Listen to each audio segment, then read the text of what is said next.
안녕하세요. 네, 경희사이버대학교 문화창조대학원의 문화예술 경영 전공 주임교수를 맡고 있는 강윤주입니다.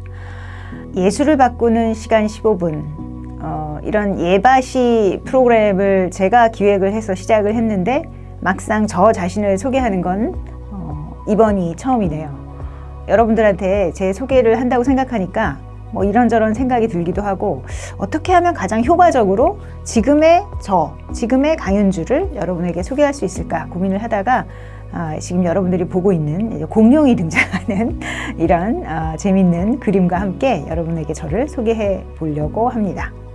제가 처음에 여기 요새 유행하는 MBTI를 써봤습니다. 제가 ENTJ더라고요. 그래서 이 ENTJ가 어떤 성격인가 했더니 뭐 스티브 잡스를 비롯해서 통솔자형이다 이런 해석이 있더라고요.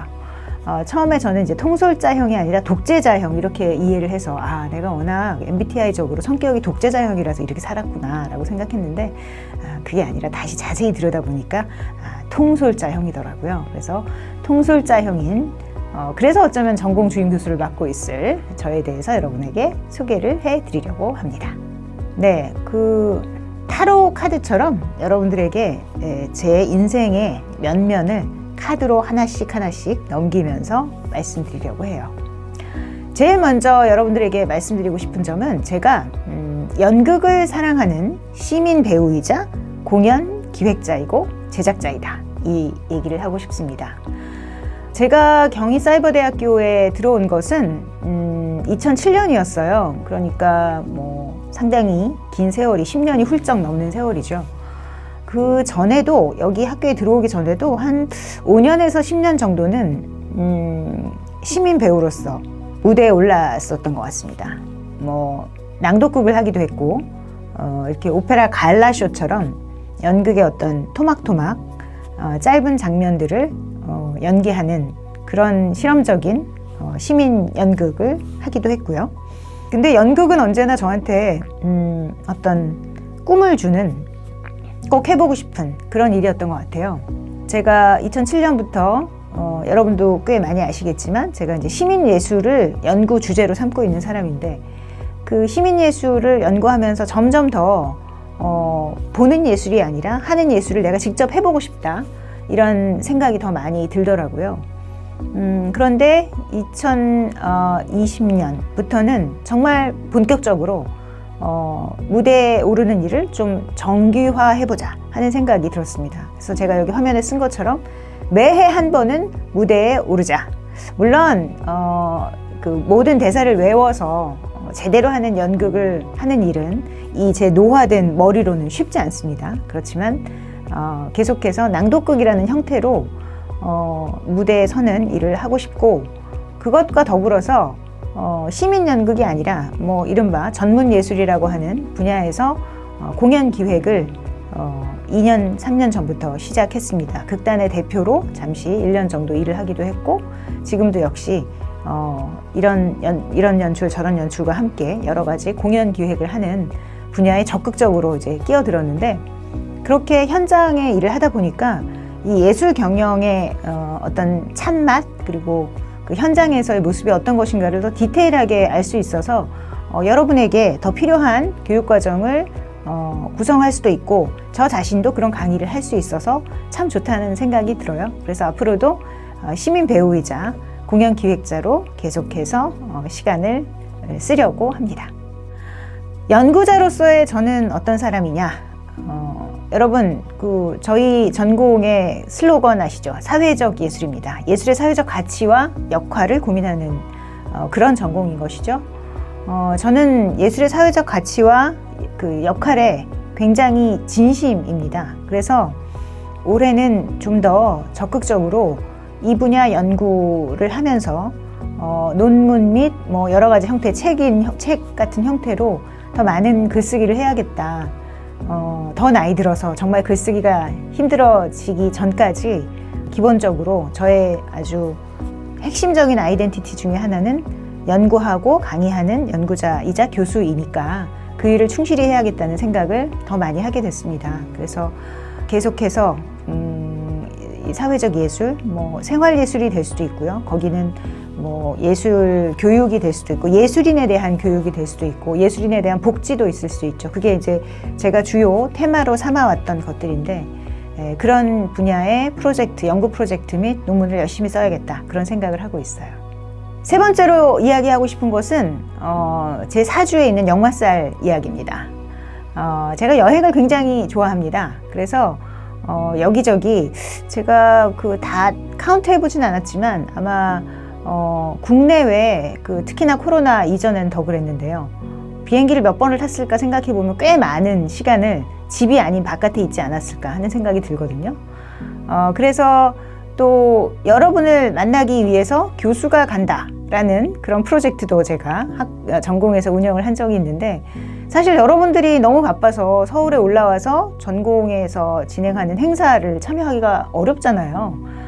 여러분들이 오기 어렵다면 내가 간다. 그래서 교수가 간다라는 캠페인명을 가지고 여러분들 찾아갔었는데 2, 3년 전에 그렇게 찾아갔었을 때 이제 권역별로 묶어서 전라도, 뭐 경상도, 강원도 뭐 이런 식으로 묶어서 그 근처에 있는 원생분들을 제가 만났었는데 그때의 그 분위기라든가 여러분들이 조금 더 깊이 있게 소수가 저와 함께 이야기를 나눌 수 있었던 것 그리고 저와만이 아니라 여러분들끼리도 같은 좀 가까이 사는 원생들을 발견할 수 있었어서 좋았다 이런 의견들도 있어서 이런 교수가 간다라는 것을 빌미로 해서 좀 더 전국을 부지런히 돌아다녀 볼까 합니다.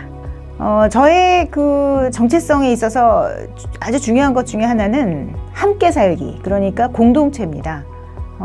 저는 언제나 공동체, 사람 속에 함께 있기를 바라고요. 제가 늘 생활예술 강의를 할 때 드리는 말씀이 있죠. 혼자는 외롭고 함께면 괴롭다. 그렇지만 기꺼이 함께 살면서 괴로움을 감수하고자 하는 그런 사람이기도 하거든요. 그리고 저는 여러분도 그랬으면 좋겠습니다. 코로나와 또 1인 가구 이런 여러 가지 일들을 겪으면서 많은 사람들이 특히 청년 세대가 각자 도생의 시대다라고 말을 하는데 그 말은 사실 틀린 말이거든요. 각자 도생할 수 있는 사회는 없습니다. 우리는 모두 함께 살아야 살아갈 수 있고 각자 도생을 외치는 사람조차도 부모님의 도움, 이웃 사람의 도움, 하다못해 지하철역을 갔을 때 사람이 많으면 뒤에서 밀어주는 푸시맨의 도움 없이 혼자 살아갈 수 없는 거거든요. 이 사회 시스템 자체가 그렇습니다. 그래서 저는 각자 도생을 간신히 면하는 그런 사회가 아니라 적극적으로 함께 사는, 물론 불가근 불가원이라고 적당한 거리를 두고 느슨한 연대를 유지하는 그런 사회가 지금의 형태에 맞는 그런 형태일 수도 있죠. 지금 사회에 잘 맞는 형태일 수 있겠지만 공동체로 살아가는 방법도 사실 배워야 한다고 보는데 저는 그런 방법들을 가르칠 수도 있고 저도 그걸 내면화해서 나이가 들어도 뒷방 늙은이 취급받지 않고 청년들과 함께 살아갈 수 있는 그런 삶을 꿈꾸고 꼭 그렇게 할 겁니다. 그래서 지금도 열심히 그걸 훈련하고 있는데요. 이런 공동체적인 삶의 전형이 무엇일까 하는 생각이 들어서 전북 남원에 있는 실상사 인드라망 생명 공동체라는 사찰을 중심으로 귀촌한 분들과 그리고 신도들인 분들이 스님들과 함께 살아가는 공동체에 대한 연구를 지금 열심히 하고 있습니다. 바라건대 그 공동체의 모습에 대한 그 논문이 뭔가 한국 사회에서 공동체로 살려면 이런 것들은 지켜야 해요. 그리고 이렇게 같이 살다 보면 우리가 모두 행복해질 수 있어요. 라는 어떤 메시지를 줄 수 있는 소위 지역 소멸, 인구 과소라는 이 시대에 그 메시지를 줄 수 있는 연구가 되었으면 좋겠다는 기대를 가지고 있습니다. 제가 저의 아이덴티티라고 할 수 있는 것은 성평등 관점에서 예술인의 복지를 고민하는 문화정책 관여자라고 표현하고 싶습니다.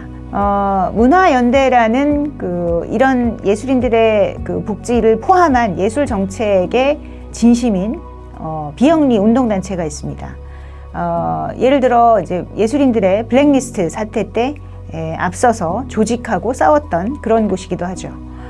저도 2015년부터 문화연대 집행위원으로 일을 하고 있고 저는 그 사실이 굉장히 자랑스럽습니다, 여러분. 그래서 앞으로도 그 성평등이란 관점에서 남성도 여성도 차별받지 않는 문화예술계를 만들어 나가는데 기여할 수 있는, 제가 문화정책 관여자라고 말을 한 것은 여러 가지 형태로 제가 문화정책에 개입하기 때문인데요.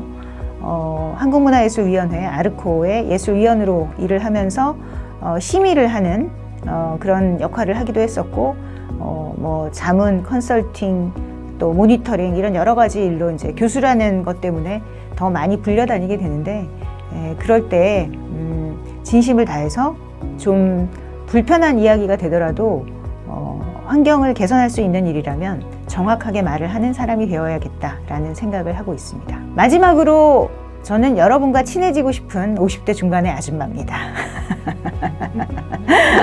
네, 뭐 이 아이덴티티는 어딜 가도 지워지지 않는 분명한 아이덴티티죠. 50대 아저씨는 아니니까요. 네.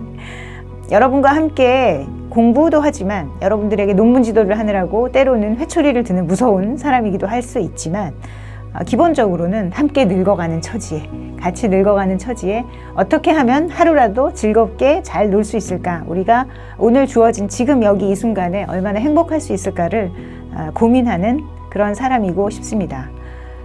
그래서 문화예술 경영 전공이 단순히 공부만 하거나 단순히 지식만 습득하는 것이 아니라 졸업해도 다시 돌아와서 함께 놀고 싶은 그런 곳이 되었으면, 그런 둥지가 되었으면 하는 마음 간절합니다. 자, 그러면 이것으로 예바시에서의 저의 소개를 마치도록 하겠습니다. 들어주셔서 감사해요. 안녕.